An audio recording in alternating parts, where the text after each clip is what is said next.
Spurs. I wouldn't be surprised. Tottenham, all right, big up to Love United, hate ups. He comes in and he ain't forgot his moderator status. He remembers when he used to be the only guy bringing me news, and he ain't stopped there. So big up to my bro. Tottenham open talks with Djed Spence over a new contract. Details and structure to be agreed, but discussions well underway. Now, that's what I want to be hearing. This is the news that I want to be hearing. Djed Spence is signing a new contract. Yes, yes, and yes. A player that, do you know what? This is so, I'm so glad that this has come up here. I'm so glad that this has come up because we signed Djed Spence in the year of 2022. In the summer of 2022. We're now in the summer of 2023. So it's been 3 seasons, 3 full seasons since we signed Djed Spence. I'm going to have the clip released. The clips are coming out soon, yeah. And look out for this one. So if you see a thumbnail on my channel on a video soon over the next couple of days that says Paulinho or signing Paulinho blocks Archie Gray, this is what we're talking about.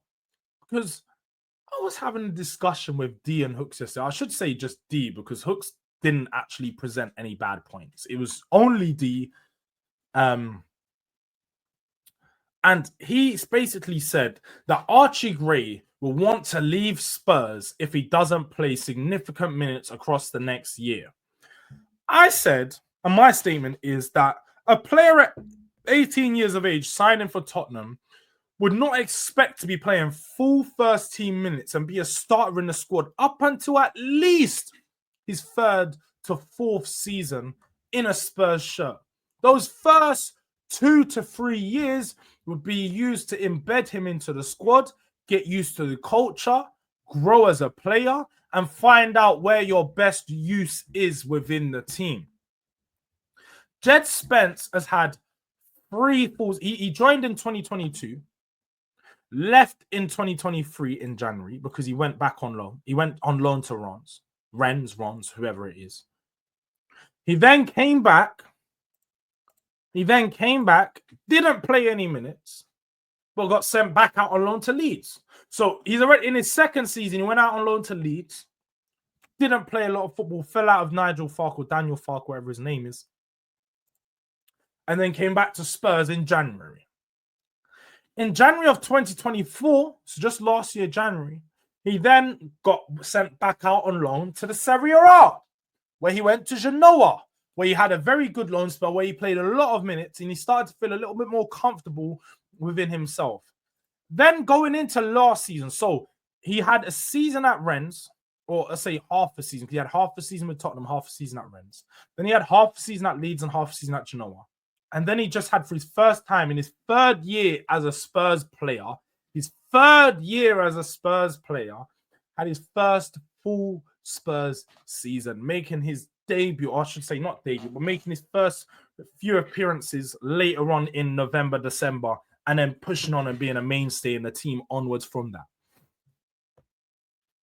With that in mind, Djed Spence never once complained about his game time. Djed Spence always, even when you saw him in interviews, say, I was just focused because I wanted to be a Spurs player and I wanted to play at this level. And I knew that with putting my head down, I was going to get there eventually. So if a young player like Djed Spence, who's been around the houses, played Middlesbrough, played Nottingham Forest, Rennes, he's been everywhere. Clearly a lot of clubs rate him.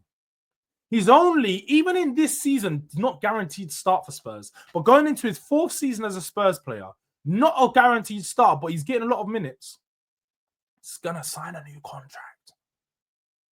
So, I say all that to say, young players will and know their role as a young player. They will not guarantee or expect guarantees on game time when they are progressing and growing. The only point of when they would expect guarantees is if they feel they're better than the players that are currently there, and they've proven that to be the case. In Djed Spence's case, going into next season, he will want a lot of minutes because he's proven that he's a good player and that he can compete with Pedro Porro. Now, I don't think that will even be a question because we have a lot of minutes to spread out. It'll be a question that he is going to play. He's definitely going to be a good option. But with Archie Gray, This guy has had one full season where he played 45 games last year. He played in and around 45 games, played multiple positions. He will not in this season start to think, yeah, I need to play central midfield this season. And if I don't play central midfield, I'm going to want to leave. That's just not going to be the case.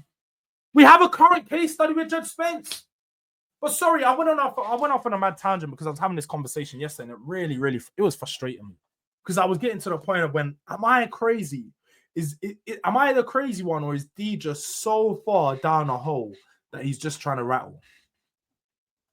And I got to a point where D was just so far down a hole that he was digging himself out of it and he just tried to rattle me. So, yes, I was right. D was wrong.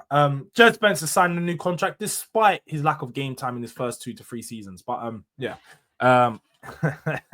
Big up to Love United hate dogs for spreading that information because I would not have seen that otherwise.